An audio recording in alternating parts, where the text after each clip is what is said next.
C'est une visite historique qui s'achève. Accompagné par Benyamin Netanyahou, Narendra Modi rejoint le tarmac de l'aéroport Ben Gurion. Après les cérémonies protocolaires, dernier Modi Hug, comme le décrit Benyamin Netanyahou. Le Premier ministre indien clôture une visite d'État de 2 jours. Quelques heures plus tôt, lors d'une conférence de presse, Benyamin Netanyahou et Narendra Modi saluaient la signature de plusieurs contrats stratégiques.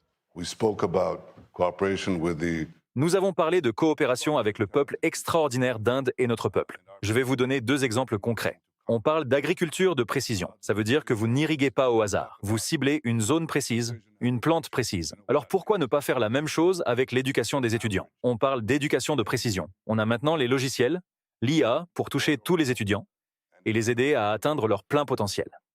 Et les limitations qui nous retenaient jusqu'à maintenant ne peuvent plus le faire, ne peuvent plus nous retenir. Ça, c'est pour ceux qui voient le futur. L'avenir appartient à ceux qui innovent.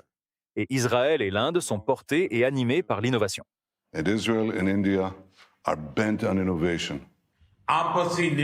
Afin de promouvoir les investissements mutuels, nous avons conclu un accord bilatéral d'investissement l'année dernière.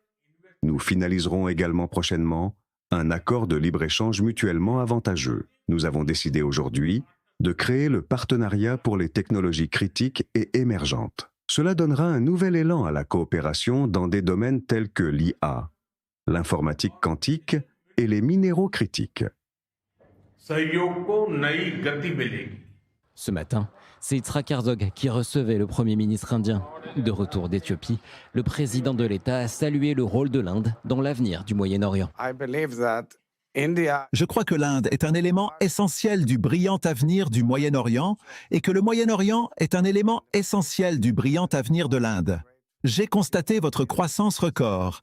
Votre croissance économique attire l'attention du monde entier.